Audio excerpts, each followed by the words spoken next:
What's going on, everyone? Welcome back to the channel for yet another game breakdown video.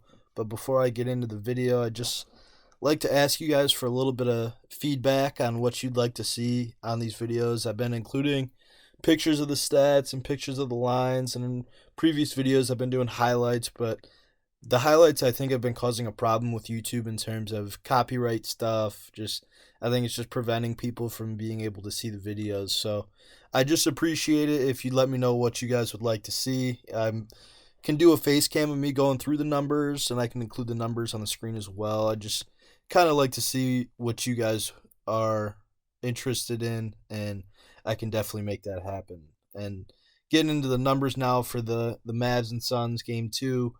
The Mavs shoot the ball incredibly well inside the arc, and their 2 point field goal percentage was well over 50%. They take quite a few 3 pointers, but aren't the greatest shooting team from outside the arc. I want to say they're below 35% at 34.7. And as we saw in game one, they're incredibly reliant on Luka to carry the team. He had 45 points, shot the ball 30 times. So it's just hard to be incredibly successful when you're relying on one guy. Defensively, they do a good job of preventing their opponents from getting to the free throw line, so they don't give up very many freebies. They allow the second least amount of points per game in the NBA at 104 and a half.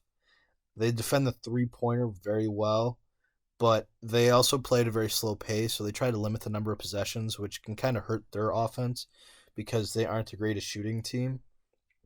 The Suns, on the other hand, offensively are incredibly efficient. They had the best shooting percentage from the entire floor in the NBA.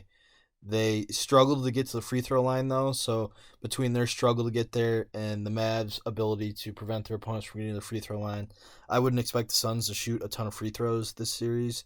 And then the Suns offensively are very fast paced. They like to get a lot of shots up, and they shoot the ball well, so they're going to score a lot of points. Defensively, I mean they're not bad defensively. They defend the entire floor well. They hold their opponents to a pretty solid 3 point percentage and 2 point percentage. All around, they play good defense. They're athletic everywhere, easy to match up with a lot of teams. The only negative for the Suns that they do allow a lot of free throws. They're aggressive, so they tend to foul a fair amount and allow their opponents to get to the line. Just an interesting against the spread trend that I saw when looking at the numbers. The Mavs are 24-8 against the spread this season after a loss, and they're 27-18 against the spread as the away team. So just something to keep in mind. I believe the spread, I don't know what it is currently, but at the time I'm recording this, it's 6. So I would expect it to hover around there. So 6 points is a decent amount, but nothing that makes me feel comfortable about taking the Mavs, especially after the Suns were up 10 to 20 points the entire game.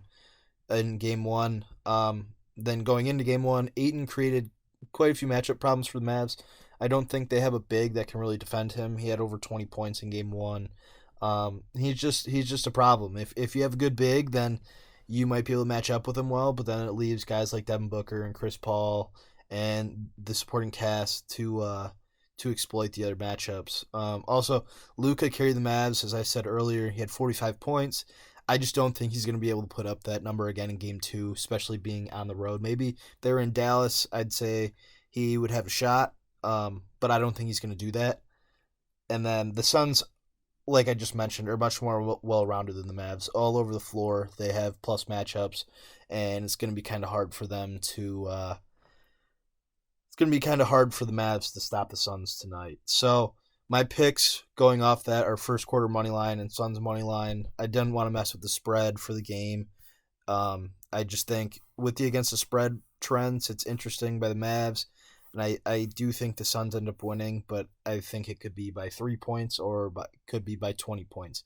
Really just is reliant on how Luka performs tonight.